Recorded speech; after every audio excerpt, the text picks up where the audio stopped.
오늘 저와 여러분이 함께 읽고 듣고 나눌 하나님의 말씀은 창세기 15장 6절부터 21절까지 말씀입니다. 이 말씀을 저와 여러분이 한 절씩 번갈아 가면서 읽고 21절 말씀만 한 목소리로 읽도록 하겠습니다. 하나님의 말씀을 들으십시오. 창세기 15장 6절. 아브라함이 여호와를 믿으니 여호와께서 이를 그의 의로 여기시고 아모리 족속과 가나안 족속과 기르가스 족속과 여부스 족속의 땅이니라 하셨더라. 아멘. 엘리에셀이라는 다메섹 사람, 이 종을 통해서 하나님의 약속이 이어지는 것은 아닌가요? 하고 질문할 때 하나님은 전혀 아니다. 네 몸에서부터 날 씨, 그리고 특별히 약속에 통로된 하나죠. 아브라함과 사라는 하나예요. 약속을 받고 약속을 수행하고 약속의 통로가 될 자로서 부부로서 하나이기 때문에 사라의 몸을 통해서만 태어나는, 여기 15장에서는 아직 구체적으로 하나님이 그렇게까지는 약속하지는 않으셨어요. 우리 12장보다는 15장의 아브라함의 언약의 이 보충 확대판에서는 하나님께서 확실히 하시잖아요. 자손을 주실 것이다. 근데 그 자손이 바다의 모래보다 많을 것이다. 하늘의 별보다 많을 것이다. 근데 확실한 건 상속자가 네 몸 밖에 있는 다른 자를 양자로 드리거나 그런 것이 아니다. 너의 몸에서부터 나는 씨, 네 친자식이 반드시 나타날 것이다. 이렇게 약속하십니다. 약속하시면서 약속을 믿는 사람의 믿음을 강화시키기 위해서 하나님께서는 아브라함을 밖으로 끌고 나가셔서 하늘에 떠 있는 수많은 별들을 지칭하시면서 무별을 세어보라. 네 자식이 저만큼 많아질 것이다. 그래서 한 사람, 사실은 가시적으로는 이삭을 주시는 일이 100세 때에 실현되게 하지만 이삭은 사실은 믿음의 상속자가 되어서 이 땅 가운데서 우리 구주 예수님, 진정한 거룩한 씨이신 예수님을 통해서 이 땅 가운데 하나님께서 약속하시고 보호하시고 보존하고 통치하시며 하나님 나라를 상속해 주실 하나님 나라 백성들 성도 전체를 뜻하기도 하기 때문에 진정으로 여기 지금 하나님이 약속하시는 이 장면에서 아브라함은 무엇?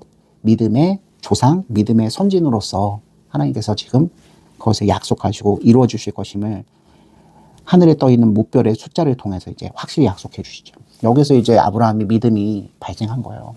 없는 것을 있게 하시고 깜깜한 가운데서도 하늘을 밝히는 별을 보내주시는 그 하나님이 못하실 것이 무엇이 있는가. 그래서 아브라함은 하나님이 약속하시는 그것을 믿고 약속하시는 하나님은 모든 것을 아시고 모든 것을 가지시고 죽은 자도 살리시고 없는 것을 있게 하시는 것을 믿었다.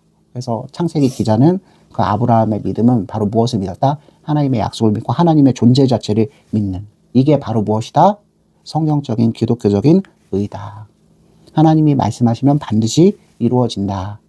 그것을 믿는 자는 의롭게 여김을 받는 것이고, 그것을 믿지 못하고 이 세상의 방식대로 풀어나가려고 여러 가지를 혼합하는 것은 믿음이 없는 것, 곧 하나님을 향해서 죄를 짓는 것. 그건 죄인이에요.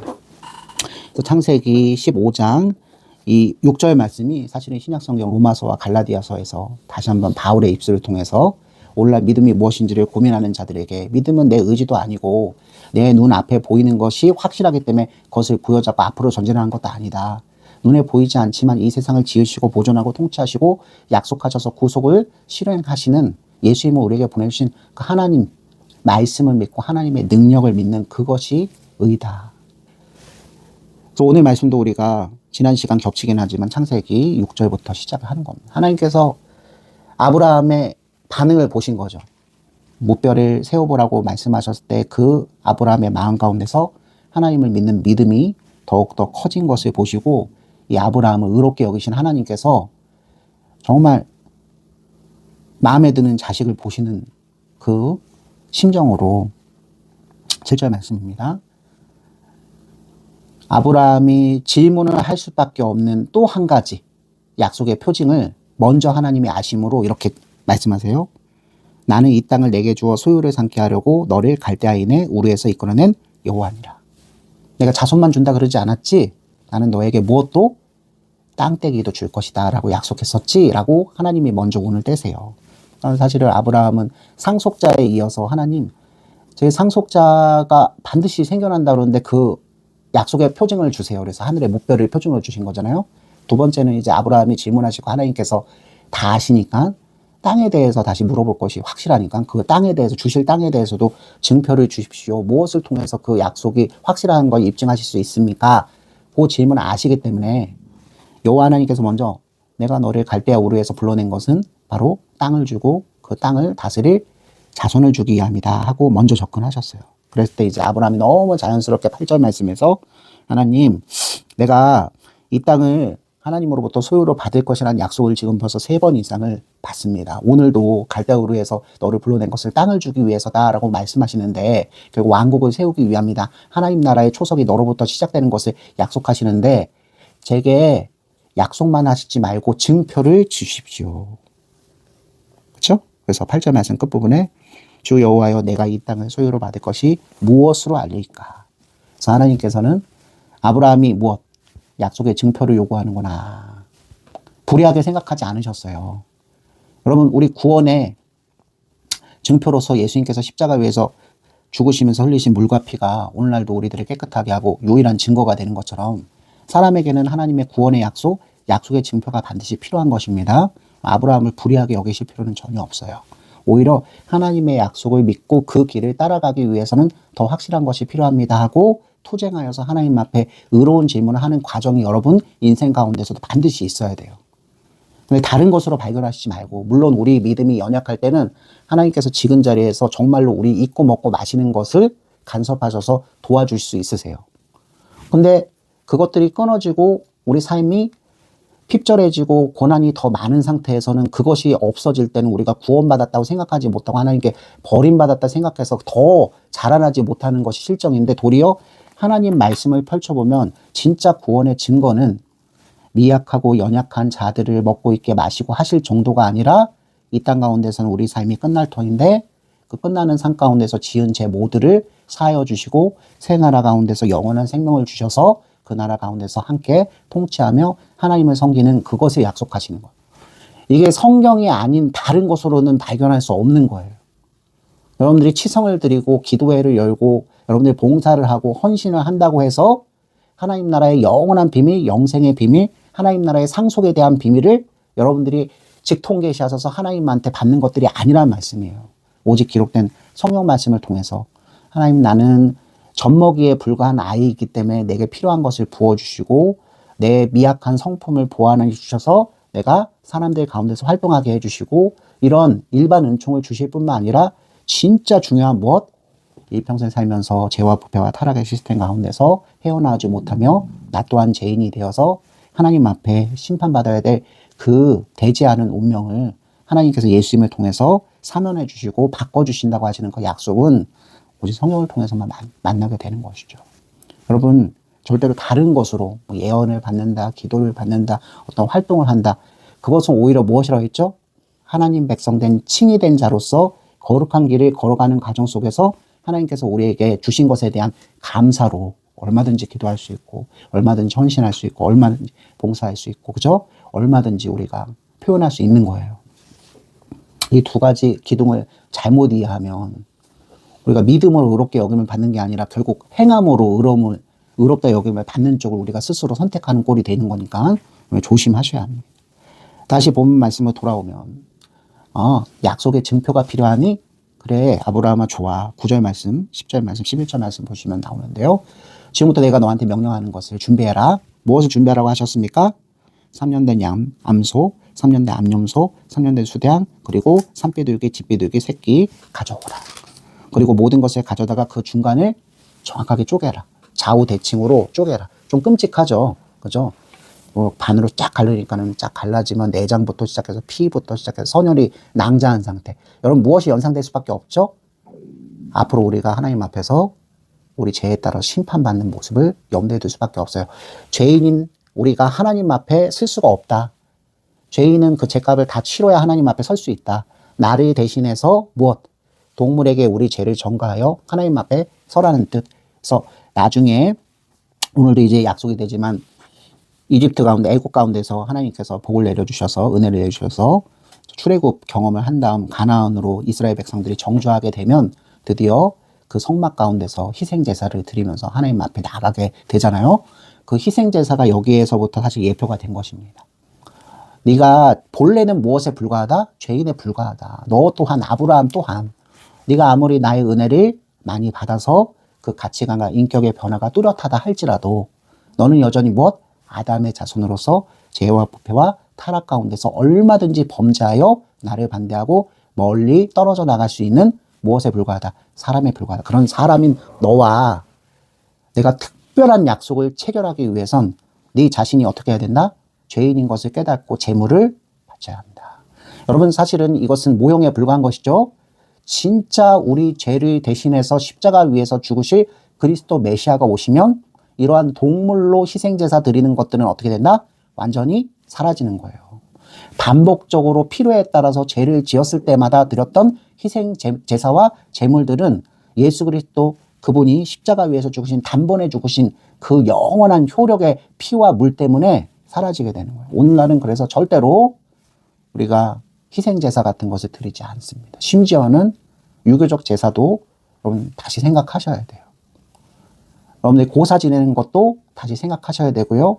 여러분이 어려움을 만나서 너무나 극심하게 괴로워서 죽을 것 같은 고통이 생겨서 미래를 아는 점성술사, 타로, 무당 같은 자를 만나려고 하는 시도 또한 잘못된 거예요. 그럴 이유가 없어요. 여러분 인생 가운데 폭풍우 같은 고난은 누구 때문에 일어난 것이다?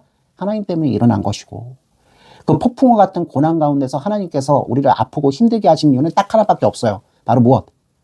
네가 주권자, 네가 능력자, 네가 네 인생의 주인이 아니라 내가 주권자, 내가 보호자, 내가 인도자, 내가 너를 택하여 하나님 나라로 데려가려고 하니 내 앞에 무릎을 꿇고 나의 손을 붙잡고 나와 함께 가자고 하시는 하나님의 강력한 만남, 그걸 하시려고 여러분 인생 가운데 소용돌이가 치는 겁니다. 미련하게 순간만, 하나님 요 순간만 벗어나게 하옵소서라고 하는 기도는 안 통해요. 끝내 작은 바람이 뭉쳐져서 돌풍이 되는 것처럼 인생의 어느 지점 가운데서는 완전히 난파한 백성처럼 난파선 가운데서 죽을 것 같은 위기를 맞는 그 끝까지 가게 하실 거예요. 지금 사실 하나님께서 아브라함에게 요구하신 이 희생 제물은 나중에는 예수님으로 완전히 대체됩니다. 아브라함은 아직 그 사실을 몰라요. 왜 중간을 다 쪼개라 한지 몰라요. 낮에 그 모든 동물들을 대령하고 특별히 암소와 염소 명령하신 그것만 중간을 쪼개고 더 작고 미약한 산비둘기와 집비둘기는 쪼개지 않았어요. 그죠? 이 쪼개지 않은 것들은 사실은 아주 미약한 어린이들이나 아니면 스스로 믿을 수 없는 여러 가지 문제점을 가진 사람들의 재물을 대신한다고 생각할 수도 있거든요. 10절 말씀을 보시면, 11절 말씀입니다. 11절 말씀을 보시면 낮에 이 일을 다 행했는데 피냄새가 진동하잖아요. 고기 역겨운 냄새도 진동할 거고요. 그러면은 누가 달려들 수밖에 없다? 네. 맹금류라 불리는 솔개가 시체 썩은 냄새를 맡고는 머리 그 아브라함과 이 지금 재물 위에서 빙빙 도는 겁니다. 여기서 이제 우리가 한 가지 그냥 첨언될 수 있는 건데, 하나님께서 역사를 일으키실 때 그러면 사람이 하는 일이 아무것도 없냐? 아니죠. 우리는 하나님의 언약의 실행자로서, 대리자로서 하나님의 의와 거룩과 진실을 사모함으로 마치 아브라함이 자기 조카 롯이 끌려가는 그 전쟁 속에 하나님의 영광, 하나님의 도성을 믿는 백성답게 전쟁에 참전한 것처럼 해야 할 일이 있습니다. 하나님께서 이 재물을 마련하라고 하셨으면 그 다음 과정이 있음을 알고 그것을 지켜내기 위해서 아브라함이 어떻게 합니까? 새를 쫓는 이 장면. 여러분 이거 유심히 보셔야 돼요. 하나님 나라 백성의 도리예요, 이게. 우리는 모두 동일하게 구주 예수님의 십자가 구속의 피와 물로 구원을 받았습니다. 그리고 하나님으로부터 의롭다 여김을 받고 새 생명을 받아서 지금 이 세상, 부패하고 타락한 세상 가운데서 부패하고 타락함을 벗어난 하늘의 시민으로서 삽니다. 그러면 어떤 갈등과 충돌이 있겠죠? 이 세상과 전면적으로 맞지 않는 갈등과 충돌은 너무나 당연한 것이죠. 그럼 여기에서 우리 믿는 자들이 해야 할 도리가 뭡니까? 의로운 싸움을 하는 것입니다. 누구처럼? 아브라함처럼. 소위계와 같이 이미 나는 살아난 존재인데도 불구하고 내 이전의 상태, 예수 그리스도의 물과 피로 씻김을 받지 못한 상태에서 죽어버린 상태, 그 냄새나는 상태, 부패하고 타락한 상태에서 미혹하는 나의 이웃들, 그 여러 가지 유혹들, 그 동참의 요구, 그 욕망의 다스림, 그 가운데서 계속해서 막대기로 치며 나는 그렇게 살지 않아야 돼 라는 구주 예수님을 쫓아가는 그 마음으로 믿음의 선한 싸움을 싸우는 모습을 우리가 이 11절 말씀을 통해서 연상을 할 수 있어요. 언제나 첨언을 하는 것입니다. 아브라함은 낮 내내 이 시체가 솔개들에게 먹이가 될까 근심하고 걱정하면서 하나님께서 행하신 일을 기대하면서 시체를 지켜내기 위해서 애썼습니다. 피곤했을 겁니다. 12절 보시면 시간이 지났고 해가 떨어질 무렵에 아브라함이 온종일 솔개 쫓아내니까 얼마나 뛰어다니고 얼마나 그죠? 막대질을 했겠습니까? 너무 고단해서 깊은 잠이 들었을 때 큰 흑암과 두려움이 그에게 임하기 시작합니다. 누가? 하나님께서 밤이 됐을 때 낮에는 시선이 바깥으로 분산될 수밖에 없죠. 하나님과 대화하기에 적합하지 않아요. 밤이 되었을 때 드디어 하나님께서 노곤노곤하고 잠에 깊이 빠져버린, 우리 애초에 15장 1절에서도 여호와의 말씀이 환상 중에 임했던 거 생각나시죠? 똑같이 아브라함이 너무 피곤해서 이게 잠든 것인지 내가 깨어있는 것인지 구별이 안 되는 그 상태. 여러분들도 아마 지금까지 사시면서 한 번쯤은 분명히 경험해 보셨을 거예요. 블랙홀에 막 빨려 들어가 그 고단한 가운데서 의식은 깨어 있는데 현실 속에서 내가 몸 육신이 움직인 건 아니고 의식만 깨어 있어서 다른 모든 것들을 체험하고 있거나 아니면 경험하고 있는 것 같은 느낌이 드는, 그러다 이제 가히 눌린다고도 하죠. 13절 말씀입니다. 갑자기 큰 흑암과 두려움 가운데서 여호와 하나님께서 말씀하십니다. 분명히 무슨 장면이었죠? 하나님 땅 주신다고 하셨는데 그 증표를 저한테 보여주세요. 그래? 그러면 재물을 마련해. 여기까지였죠? 너무 고다해서 잠들었는데 하나님께서 나타나셔서 땅에 대한 약속의 증표를 먼저 보여주시기 전에 전언으로 예언하십니다. 무엇을 예언하시냐면 우리 함께 읽어볼까요? 13절부터 16절까지 말씀입니다. 시작. 여호와께서 아브라함에게 이르시되 너는 반드시 알라. 내 자손이 이방에서 객이 되어 그들을 섬기겠고 그들은 400년 동안 내 자손을 괴롭히리니 그들이 섬기는 나라를 내가 징벌할지며 그 후에 내 자손이 큰 재물을 이끌고 나오리라. 너는 장수하다가 평안히 조상에게로 돌아가 장사될 것이요 내 자손은 4대 만에 이 땅으로 돌아오리니 이는 아모리 족속의 제약이 아직 가득 차지 아니함이라 하시더니. 아멘. 여러분 갑자기 땅에 대한 증표를 달라 그러고는 재물을 마련하고 솔개를 내쫓으면서 고단한 가운데 잠들었는데 하나님 흑암 가운데 나타나셔서는 땅에 대한 약속을 하시기 전에 자손에 대한 예언을 하십니다. 일단은 우리가 연결 지을 수 있는 건 이 땅은 누구와 누구에게 줄 것이 확실하다. 아브람과 아브라함의 자손들에게 주실 것이 확실하다. 그런데 여러분 본문을 읽으셨으면 아시죠?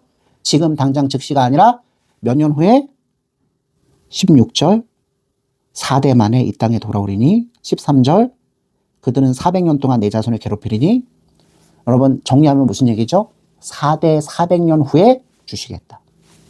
아브라함과 너의 자손들이 어떻게 될 것이다? 13절 이방 땅에서 객 손님이 되어, 이방 땅이 우리 입장에서는 지금 성경의 역사를 다 알고 있으니까 이 이방 땅은 어디다? 이집트죠? 애굽 땅이죠? 아브라함이 한번 내려갔던 그 땅으로 기근이 발생해서 다시 내려갈 것임을, 그때 내려갈 때는 아브라함의 후손들이 내려갈 것임을 여러분 다 아시는 이야기 맞죠? 야곱과 야곱의 10두 아들, 그 중에 첫 번째 내려간 자 누구? 요셉에 대한 예언이잖아요. 그거예요. 근데 불행하게도 하나님께서는 섭리의 하나님, 은혜의 하나님이시지만 그분의 구속의 약속을 실현하는 과정 속에서는 무엇? 자기 백성이 무엇을 해야 된다? 연단을 받아야 되기 때문에 부분적인 고난과 시련이 있을 수 있다라고 얘기하실 수 있는 주권이 있다 없다? 있어요. 그럼 이건 절대 잊지 마세요. 여러분 이민과 이주를 하면 마냥 션샤인, 마냥 행복한 삶 아니에요. 이민과 이주하면 벌써 그 삶의 근거지가 바뀌고 문화가 달라지기 때문에 여러 가지 미혹받고 여러 가지 엎드려질 수 있는 문제가 발생될 수 있는 거예요. 여러분 기억하신 것처럼 야곱과 야곱의 10두 아들이 요셉의 바른 치리 덕분에 귀족으로 대우받았지만 정권이 바뀌면서 갑자기 신분이 무엇? 노예와 하인으로 떨어지며 무려 몇 년? 400년 동안 종살이 했던 거 기억나시죠? 하나님께서 믿음의 조상된 이삭과 야곱 아직 태어나지도 않았지만 그 이스라엘이 이루게 될 그 나라 조상에게 하나님 먼저 예언하십니다. 너 땅을 줄 텐데 대신 그 땅은 네 자손들이 이집트 땅에서 객 노예 생활하며 그들을 섬기며 몇 년? 400년 동안 괴로운 뒤에 내가 그 나라를 징치하고 너희들이 그 나라 가운데서 하나님의 은혜를 찬양하며 큰 재산을 가지고 바로 어디? 정확하게 적어놨어요. 바로 어디?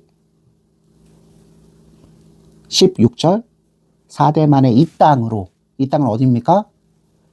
마므레 상수리 숲을 있는 헤브론 일대, 더 넓게 보면 베델과 아이에서 내려왔으니까 여기는 가나안 일대예요. 다시 한번 확인하신 거죠. 가나안 땅을 주실 것임을.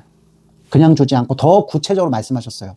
400년 후에, 4대 400년 후에 너의 자손들이 무엇? 노예 생활을 끝나고 마치 네가 무엇?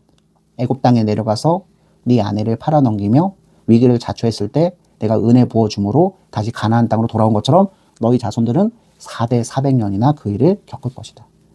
그 4대 400년에게 이런 고난의 역사, 시련의 역사는 왜 있을까요? 사람은 자기 눈으로 보고 듣는 것을 믿어요. 자기 눈으로 보고 듣는 것이 이집트의 생활 방식이에요.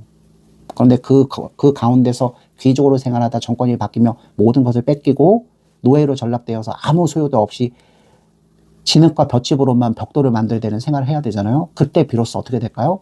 자기 자신을 신뢰하지 못하고 앞을 장담하지 못하며 과거에 우리를 구속하시며 예언하셨던 그 하나님이 나타나 주시기를 소원할 것 아닙니까? 사람은 하나님의 형상으로 지음받아서 독립성을 가지고 있는 것 같아요. 우리가 창의성도 있고 개성도 있고 실제로 물건도 만들어내고 문화도 창조해서 하나님 아니면 이 세상의 피조물 가운데 영장, 만물의 으뜸은 역시 사람이 맞아요. 그러나 하나님으로부터 일어나는 자비와 궁율의 부분 흔적은 있을지라도 죄와 부패와 타락 때문에 우리가 완전히 하나님께서 요구하시는 그 형상대로 아름답게 살아가지 못하는 아주 제한된 존재인 것을 우리가 고백하지 않을 수 없잖아요. 그런 백성으로 살면서 하나님 나라 도성 가운데서 하나님의 뜻에 의해 통치에 합당한 백성으로 자연스럽게 살아갈 수 있는 것은 아니에요. 쉽게 얘기하면 나쁜 주인에게서 벗어나서 좋은 주인, 바른 주인, 생명의 주인, 그분을 의탁하는 그 과정 속에서는 무엇이 있어야 된다? 내 아이덴티티가 완전히 바뀌어야 되는 것 아닙니까? 거기에 무려 몇 대? 4대, 몇 년? 400년의 세월이 소요되는 거예요. 우리 한 사람만 봐도 그래요. 우리 한 사람만 봐도. 그리고 우리가 믿음의 가문이라고 하는, 신앙의 가문이라고 하는 그 가문, 그 몇 대만 훑어봐도 그걸 알 수 있어요. 어쨌든 하나님께서는 이러한 약속을 하신 후에 17절과 18절입니다. 하나님의 임재를 상징하는 일이 생겨나요. 이제 말씀만 하시는 게 아니라 하나님이 아브라함 앞에 나타나셔요. 읽어봅시다. 17절, 18절 시작. 해가 져서 어두울 때 연기 나는 화로가 보이며 타는 횃불이 쪼갠 고기 사이로 지나더라. 그날에 여호와께서 아브람과 더불어 언약을 세워 이르시되 내가 이 땅을 애굽 강에서부터 그 큰 강 유브라데까지 내 자손에게 주노니. 하나님의 임재는 어떤 방식으로 일어났죠? 말씀만 하시는 게 아니라 무엇으로? 화로의 연기와 횃불로. 여기에는 아무것도 없었어요. 흑암이 깊었어요. 오직 시체만, 피냄새만 진동하는 가운데, 깜깜한 가운데 아브라함 한 사람만 고독이 있는 곳에 하나님께서 이스라엘 자손의 400년 역사를 예언하시고 갑자기 무엇으로 임재하신다? 연기와 횃불로. 그래서 구약성경과 신약성경 전체에서 이 연기와 횃불은 하나님의 임재를 상징하는 도구로 항상 나타납니다. 여러분 언제 이게 분명히 나타나죠? 출애굽 당시 광야길 40년 광야길 가운데서 앞에 선두에서 그 이스라엘 백성을 인도하는 것은 낮에는 무엇? 구름기둥, 밤에는 무엇? 불기둥. 여러분 그 두 가지. 그게 여기에서 먼저 나타난 것이죠. 없었던 무엇이 보이기 시작한다? 아브라함 시야에 화로. 연기가 풀풀 나는 화로. 아무것도 없었어요. 아브라함이 마련한 거 아니에요. 이게 중요한 거예요. 아브라함이 마련한 거 아니에요. 하늘의 무별을 보라. 그 장면과 똑같아요. 없는 것을 있게 하실 하나님. 새카만 어둠 가운데서 소리도 미동도 아무것도 없어서 희망도 기대도 소망도 아무것도 없는, 그야말로 이걸 뭐라고 표현해야 될까요? 아무 형태도 아무 생명도 아무것도 없는. 근데 거기에 갑자기 연기가 팔팔 올라오는 화로가 보이기 시작합니다. 화로니까 무엇이 가득할까요? 무엇이 가득할까요?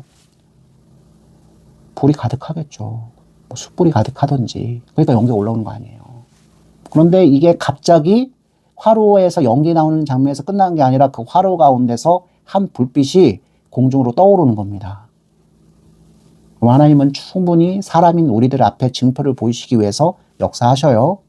아브라함 한 사람이 하나님을 목격하는 장면이에요. 우리와 같은 육신은 없으세요. 화로를 준비하시고 연기로 피우시면서 임재하신 그분이 우리가 만화적 표현을 써도 좋을 것 같아요. 우리 눈에 보이지 않지만 하나님께서 횃불 하나를 짊어지시고 역사적인 장면입니다. 12장에서 말씀하셨던 땅과 자손 그리고 축복권에 대한 그 약속을 이제 증표를 제시하시면서 하나님께서 아브라함과 약속 체결하신 장면이에요. 고대 근동사회에서는 A와 B가 상무 협약으로 언약, 약속을 맺을 때 이 의식을 그대로 취했습니다. 하나님께서 인류가 행하고 있는 당시 가나안 일대에서 사람과 사람 사이에서 약속을 맺을 때 하는 의식을 그대로 채용하시는 거예요. 하나님이신 그분이 사람의 방식을 가지고 약속하시는 거예요. 하나님이 높으신데 어떻게 되신다? 스스로 아브라함의 위치로 낮아지셔서 내가 너하고 약속 맺으마. 근데 약속을 맺을 때 서로 맺는 거거든요. 그럼 서로 맺을 때 어떤 맺냐면 너와 나는 이제 동맹이야. 적이 쳐들어오면 우리는 네가 진압받으면 내가 자동 출전, 내가 출전하면 네가 자동 출전, 네 상황이 어떠하든지 약속을 지켜야 돼. 만약 지키지 못하면 여기 목숨을 잃고 몸이 좌우로 두 동강 난 저 암소, 저 염소, 저 수량 그리고 도동강 내지 않았지만 모든 약한 자, 미약한 자, 이방인 모두를 상징하는 그러니까 이 세상 모든 사람들이에요. 이게 앞에서 얘기했던 그 재물들이 생명을 잃는 것처럼 네가 약속을 지키지 않은 네가 누구 대신 지금 놓여있는 재물 대신 몸이 좌우로 도동강 나서 목숨을 잃을 거야. 당시 고대 중문동에 살던 사람들이 약속을 체결할 때 이렇게 체결했거든요. 그 사람의 방식을 있는 그대로 하나님께서 아브라함에 맺으신 겁니다. 그래서 연기를 내시고 횃불 하나를 드신 여호와 하나님께서 그 시체 사이를 어떻게 한다? 17절에 정확하게 적혀 있어요. 지나가십니다. 지나가신다는 건 두 가지 의미가 있죠. 첫 번째 무엇?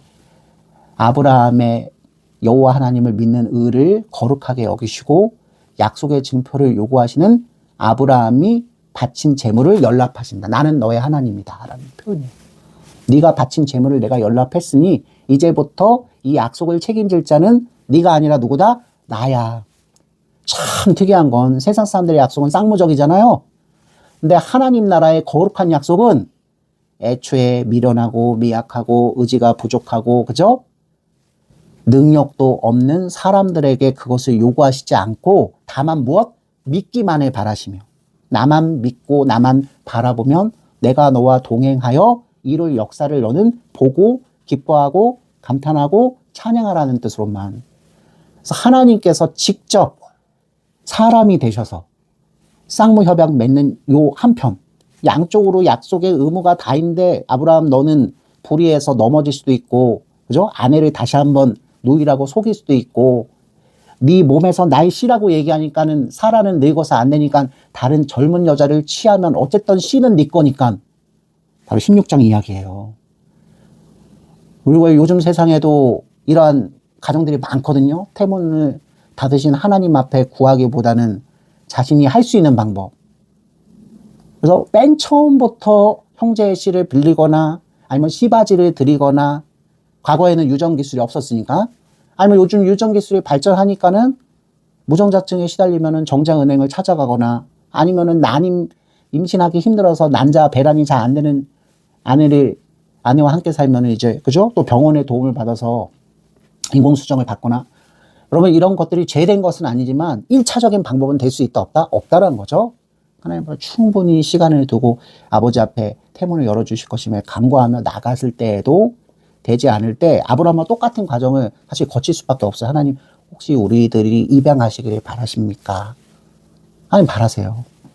왜냐면 예수님의 구속의 피를 통해서 우리가 죄의 나라 가운데서 죄의 종으로서 그죠? 우리가 속전을 다 치르지 못하고 감옥에 갇혀 있는 것을 예수님이 피값을 치르셔서 우리를 구제해 주셔서 꺼내줘. 죄의 나라의 하인에서 꺼내놓으셔서 의의 나라의 하인으로만 살아야 되는데 하인으로만 살지 않고 아버지 하나님의 큰 은혜를 받아서 그 아들 예수님 은혜 때문에 우리가 그 나라의 양자로 입적됐으니까 우리 예수 믿는 사람들한테는 요 양자 입양 제도가 하나님 나라의 복음, 하나님 나라의 복을 실현하는 매우 중대한 방법인 것을 우리가 꼭 기억은 하고 있어야 돼요. 여러분들이 혹시 나중에 결혼하셔서 5년, 10년, 수십 년이 지나도 거룩한 씨 여러분, 하나님께서 주시는 약속 백성의 그런 자녀들이 생기지 않을 때는 충분히 기도하고 하나님의 뜻에 따라서 입양하는 것은 강력하게 합니다. 그러나 이렇게 인간적인 방식으로 다른 모든 것들을 할 수 있다고 생각해요. 종 중에 하나를 상속자로 드리고, 또 나는 씨가 있는데 여자가 문제니까는 아내를 둘, 셋 첩을 드리는 것이죠. 첩의 몸을 통해서라도 아들을 상속자를 하려고 하는 것은 하나님께서 사실은 찬성하시지 않는다. 이제 오늘 말씀을 정리를 합니다. 중요한 건 17절과 18절 말씀을 통해서 이 약속을 지키기 위해서 내가 무엇? 너하고 똑같은 수평적인 존재로서 사람으로서 강력한 의무를 가진 자로서 약속을 이행할 주동자로서 내가 너와 함께 동행할 것이다. 여러분, 이거보다 큰 약속의 증거가 어디 있어요? 횃불을 든 하나님께서 직접 시신 사이로 지나가셨어요. 반드시 지키리라. 어그러지지 않으리라. 지키지 못할 때에는 내가 하나님 타이틀을 떼고 내가 죽으리라. 그분이 상과 죽음 모든 것을 관장하시는데 그분이 실패하실 이유가 있습니까? 없습니까? 없죠. 하늘에 떠있는 무별의 숫자를 세어보라 할 때도 아브라함이 하나님을 믿은 것처럼 이 연기와 횃불이 쪼갠 고기 사이를 지나갈 때 아브라함의 마음속에서는 무엇? 믿음이 더욱더 강화될 수밖에 없는 것입니다. 그러면서 하나님께서는 약속하세요. 내가 이 땅을 애국 강에서부터 큰 강 유브라데까지 내 자손에게 주겠으니 곧 겐 족속과 그니스 족속과 감몬 족속과 헷 족속과 브리스 족속과 르바 족속과 아모리 족속과 가나안 족속과 기르가스 족속과 여부스 족속의 땅이니라. 본래 이 족속들의 땅인데 4대 400년이 지나면 반드시 너에게 줄 것이다. 그러면 왜 4대 400년이 필요하냐? 그 과정을 통해서 나의 백성들이 나를 주권자로 삼고 믿음으로 움직여야 되니까. 또 하나 중요한 것은 뭐가 있냐면 16절 말씀이에요. 내 자손은 4대 만에 이 땅에 돌아오니니 왜 4대 400년이 지나냐면 외부적인 이유로 그 땅에서 원주민으로 살고 있는 누가 있다? 아모리 족속. 아모리 족속과 통혼하고 아모리 족속과 교역하고 있는 가나안 족속. 그리고 19절에서 21절에 얘기한 유브라데부터 가나안 일대에 살고 있는 모든 이방 민족들이 하나님을 버리고 자신을 왕으로 삼고 자신들의 욕구와 욕망을 해결할 수 있다고 생각하는 여러 신들을 섬기며 되지 않은 삶을 사는 동안 충분히 범죄하여 하나님께서 심판하실 근거가 되기 위해서. 하나님 몇 년이나, 좋은 말로 하면 몇 년이나 너희들한테는 고난의 시간이지만 4대 400년 동안 아모리 족속을 비롯한 메소포타미아부터 가나안 땅 일대에 사는 모든 이방 민족들의 그 관영한 죄를 내가 지켜보다가 4대 400년 그 시간이 끝날 때 너희들한테는 무엇? 노예에서 자유민으로. 저들은 무엇? 자유민에서 무엇으로? 노예로. 더 심하게 말하면 노예가 아니라 아예 무엇? 생명이 끊어지는 심판을 받게 될 거예요. 여러분, 우리 구주 예수님께서 다시 오시는 그 재림의 날 정확하게 이 약속이 가나안 일대에서 지켜진 것처럼 우리 세상 가운데서도 반드시 일어날 것입니다. 여러분, 이게 믿음의 영역이에요. 아브라함이 하나님이 말씀하시니 믿었더라. 그걸 의롭게 여기셨죠? 에이, 하나님이 자비로우신데 그래도 예수님 다시 오시면 한 번쯤은 더 기회를 주시겠지. 예수님이 공중에 구름 타고 믿음의 선진들과 함께 내려올 때 사람들도 와, 성경에서 약속됐고 내 친구한테 들었던 얘기가 사실이구나. 이제부터 믿자. 그러면 자비가 많으시고 궁율이 풍성하신 하나님께서 그렇게 해주실 거야. 여러분 생각이에요. 그게 바로 무엇이다? 믿지 않는 거예요. 그게 믿지 않는 거예요. 아버지 어머니 살아 생전에 복음을 아무리 전하고 전했어도 죽는 그 순간까지 하나님은 없다. 내 제사를 드려라 라고 죽었다면 미안한 말씀이지만 우리는 하나님이 아니니까 우리가 이 사람이 죄인이다, 이 사람이 지옥에 있다 얘기할 수는 없어요. 그러나 예수님께서 오셨을 때는 모든 것이 광명하에서 드러난 것처럼 분명해지니 우리 피상적 생각, 우리 주관적 생각으로 그 사람이 구원받았다, 구원받지 못했다, 심판받을 것을 면할 수 있다는 얘기는 다 폐기될 수밖에 없어요. 백일하에 드러나니까요. 근데 이게 믿음의 영역이에요. 이걸 우리가 너무나 넓게 포용적으로 잡으면 여러분들 어떻게 살게 될까요? 이 세상과 타협하는 삶을 살게 되는 거예요. 그러면 거꾸로 얘기하면 세상 사람들이 기독교인들이 답답해 하잖아요. 야, 이걸 다 믿으면 네가 처음부터 할 수 있는 일이 별로 없을 것 같은데? 저 세상 사람들 우리들한테 그렇게 얘기할 때 여러분들은 머리를 숙이죠. 생각해보니까 놀러도 못 갈 것 같고 여행도 못 할 것 같고 취미생활도 못 할 것 같고 여러분 그래서 기죽잖아요. 그렇게 거룩하게 살 자신이 없어서. 의와 거룩과 진실이 무엇인 줄 알지만 그걸 내 인생에서 실행하며 사는 것은 훨씬 더 어려운 것을 벌써 경험해서 아니까. 여러분 거기서부터 시작되는 거죠.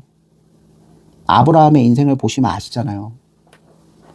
믿음을 갖고 의로워진 것 같고 진실성과 거룩성을 하나님을 기뻐하시게 하신 것 같지만 그 순간에 가장 외로웠고 고독했고 가장 미약했고 인생의 최하점으로 떨어졌을 때 하나님께서 만나주시고 다시 믿음을 강화시키시고 또 동행하시면서 여러 가지 사건과 여러 가지 고난과 시련 가운데서 잘못 생각할 수도 있고 하나님의 뜻대로 하지 않을 수도 있는데 하나님께서 어떤 과정을 통해서 또 깨닫게 하시고 은혜를 부어주시면서 점점 모난 돌이 동그란 그죠? 물맷돌이 돼가는 것처럼 오늘 우리 인생 속에 기대할 수 있는 것은 그거밖에 없어요. 하나님은 반드시 무엇 하신다? 약속을 지키신다.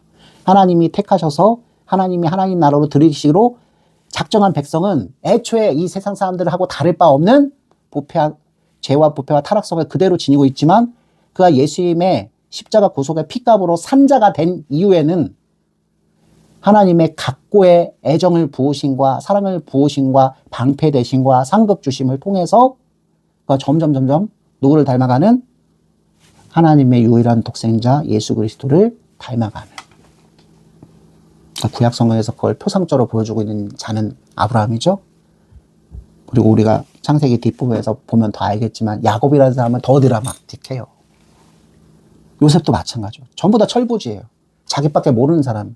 하나님 약속을 객관적으로 이해해서 하나님 쪽에서 실행해 주실 것을 믿고 바라고 따라가는 자가 아니라 자기 나름대로 생각해서 쟁취하기 위해서 욕심부리는 자에 불과해요.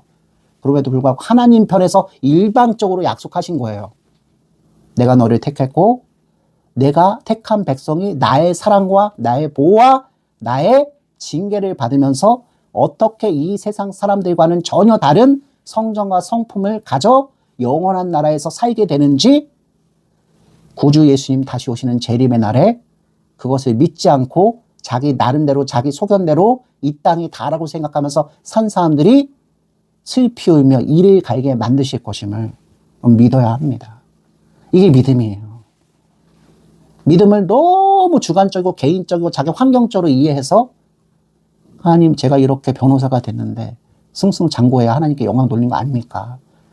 승률 100%에 도전합니다. 저를 도와주십시오. 열심히 연구하겠습니다.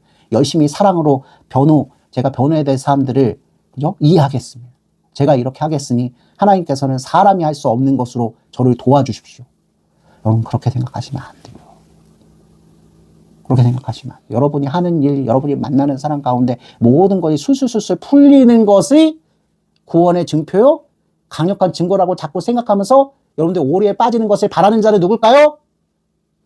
사탄이에요. 하나님이 정녕 그렇게 말씀하시더냐? 여러분 기억나시죠? 하나님이 사랑하는 백성이 왜 이렇게 오해를 받고 왜 이렇게 낭망하는 인생을 살아?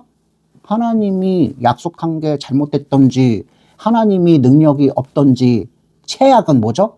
하나님이 너를 이제는 사랑하시지 않는 것 아니야? 이게 최악이잖아요. 거짓말장이 사탄이 우리와 하나님의 관계를 둘러싸고 하나님의 약속, 하나님의 그 사랑 가운데서 끊어내기 위해서 가진 수를 쓰면서 여러분 인생 가운데 도발할 것입니다. 여러분 그러니 우리 구주 예수님께서 우리에게 보내주신 성령 하나님과 그 성령 하나님께서 해석해 주시는 그 말씀을 우리가 먹고 마시지 않으면 우리가 한 걸음 더 바른 길로 우리 스스로 갈 수가 없게 되는 거죠. 그래서 우리가 날마다 모이기에 힘쓰고 날마다 예배드리며 서로 사랑하는 교회를 이루기를 하나님께서 부탁하시는 거예요. 지상세계에 있을 때에는 우리 하나님께서 오직 성령과 말씀으로 한 모임, 한 가족 된 가정과 교회를 통해서 역사하시기로 작정하셨어요. 두 기관을 통해서 사적인 영역과 공적인 영역 모두에서 여러분 개인적인 삶뿐만 아니라 사회적인 삶 모든 영역에서 하나님이 신실하게 약속을 지켜내시는 분이신 것을 여러분 개인 바이오그래피뿐만 아니라 여러분 공동체, 여러분이 속해 있는 모든 집단, 단체, 넓게로는 국가, 민족, 그리고 이 세계의 역사 가운데서 여러분들이 살아있을 때에도 증거하는 하나님이 역사의 주인이시고 사람의 주인이신 것을 내가 일찍부터 깨달기에 마음의 중심을 잡고 저는 의와 거룩과 진실을 사모하며 저한테 맡겨주신 일을 성실히 행하며 이 행할 때 우리가 괜히 껍적거릴 이유가 없죠. 하나님, 저는 애초부터 능력이 연약하니 조금 남들보다 글 잘 읽고 조금 남보다 기억력이 좋고 조금 더 궁일한 마음이 풍성해서 주는 것을 좋아해서, 그죠? 조금 더 우리가 동양적인 겸양을 맹신하시면 안 돼요. 동양적인 겸양은 함정이 있어요. 그걸 덕으로 여겨가지고 그렇게 한 사람을 우대해 주니까 더더욱 그렇게 인위적으로 대가서 높은 자리에 앉으려고 하는 그 사심이 도사리고 있거든요. 근데 성경적인 덕, 성경적인 겸손은 전혀 그런 게 아니에요. 자신의 위치를 아는 거죠. 하나님 은혜 때문에 새로운 삶의 기회를 내가 얻었는데 내 앞에 있는 지체 이웃들도 그렇게 되었으면 좋겠다. 내가 먼저 그 은혜와 그 혜택을 받고 사니 너무나 기쁜데 내가 사랑하는 사람, 나를 미워하지만 내가 사랑하고 싶은 사람, 내가 전혀 사랑할 수 없을 만큼 더러운 죄를 가진 사람일지라도 하나님께서 저 자를 그렇게 만드셨으면 좋겠다. 여러분, 우리가 인류애라는 것은 사실 여기서부터 시작돼요. 우리가 인권을 운운하기 전에 인권도 사실은 다 이 성경에서 나온 거잖아요. 여러분, 그 진짜 자기애뿐만 아니라 타인을 사랑하는 그 마음은 여기부터 시작되는 거예요. 하나님과 사람의 이 위치, 아브라함과 언약을 맺으실 때 자기 혼자만 무엇? 시체를 통과하시면서 확고히 약속을 지키시겠다고 낮아지셔서 약속하시는 이 하나님의 모습을 꼭 기억하십시오. 여러분 불행할 때, 여러분 병들었을 때, 여러분 믿었던 사람이 여러분을 배신할 때 더더욱 하나님은 구주 예수님을 통해서 이미 십자가 위에서 이 약속을 지키셨고 이제 다시 오실 예수님을 통해서 내 생명이 다할 때 또는 예수님이 다시 오셔서 육신이 살아서 그걸 볼 때 어느 쪽이든 더 좋아요. 그러나 이 세상 가운데 예수님을 인해서 다시 시작될 그 영원한 나라. 그럼 보상, 상급, 하나님 자신이라 그랬죠. 그 약속, 그 나라. 예수님을 통해서 이미 부분을 보여주셨고 보여주신 부분만으로도 우리는 믿음의 길을 걸어갈 수 있잖아요. 이걸 도와주시고 완전히 이루시기 위해서 인간편에서는 할 수 없기 때문에 성부와 성자 성령 하나님 중 성령 하나님을 우리 마음속에 믿는 자 마음속에 다 나누어줘서 분열을 해주셨어요. 그리고 그 표준으로서 말씀을 늘 해석하게 하셔서 예수님이 말씀하신 것과 하나님이 약속하신 것을 늘 떠올리며 우리가 거룩한 길 가운데서 이탈하여서 시간 낭비하여서 이탈하면은 여러분이 그만큼 큰 상처를 받아요. 그만큼 큰 곤란함을 겪어서 혼합이 되기 때문에 영원히 떨어져 나갈 위험성이 커진단 말이에요. 하나님 얼마나 친절하시고 얼마나 공의를 풍부하시고 얼마나 자비로우신지를 오늘 우리가 나눈 말씀을 통해서 더 기억하며 우리 예수님을 통해서 이 약속은 우리에게 이미 실현됐고 앞으로 남은 약속은 하나밖에 없다. 구름 타고 올라가신 것처럼 다시 이 땅에 내려오셔서 죄와 부패와 타락이 완전히 정복되어 죄와 부패와 타락이 완전히 정복되면 일단 무엇? 사망이 사라지는 거잖아요. 그 사망으로 치닫는 것을 막기 위해서 인류가 흘렸던 피, 눈물, 모든 고통, 아픔, 슬픔, 비참 모든 것들이 정복된 세상이잖아요. 그것들이 정복됐다는 걸 그것 때문에 우리가 죄지었던 그죠? 그 문제까지 다 사라졌다는 거잖아요. 여러분 하나님의 온전한 형상을 우리가 예수님을 통해서 계속 지음받으면 점점 우리가 어떻게 된다? 죄짓지 않는 인생을 사는 거예요. 죄지을 수밖에 없는 환경과 관계 속에 둘러싸였는데도 죄짓지 않는 삶을 사는 거예요. 완전할 수는 없어요. 그래서 진짜 하나님의 의로운 종 겸손한 분들은 나는 여전히 죄인 중에 괴수입니다 라고 말씀하시면서도 하나님의 은혜를 드러내면서 마지막 순간을 마무리하죠. 같은 인간의 수준, 같은 지렁이 수준에서는 왕꿈틀이 탁월한 신앙적인 인품과 성품을 드러냈던 그 사람을 기억하며 믿음의 선진으로 우리가 여기면서 본받으면서 그렇게 가는 것이겠죠. 또 우리 주변에 우리 교회에서 사랑을, 덕을 많이 보여주며 작은 예수님으로 살았던 그 권사님들, 그 장로님들, 그 가족들이 돌아가셨을 때 우리는 그 장례에 참여하면서 하나님의 은혜를 더욱더 떠올리면서 그렇게 갈 수가 있는 것입니다. 한 주간 약속을 맺으신 그 하나님께서 자기 목숨을 담보로 거룩한 성령의 불 횃불을 담보로 약속을 강력하게 맺으시며 아들 예수님을 보내주신 것을 찬송하고 슬플 때나 우울할 때나 여러분들이 소원하는 일이 되지 않을 때 더더욱 아브라함을 맺으신 이 언약, 예수님을 통해서 십자가 위에서 맺어진 영원한 하늘 언약을 기억하는 저와 여러분이 되길 주님의 이름으로 축원합니다. 모든 원수 애워싸도 아무 근심 없도다. 아멘.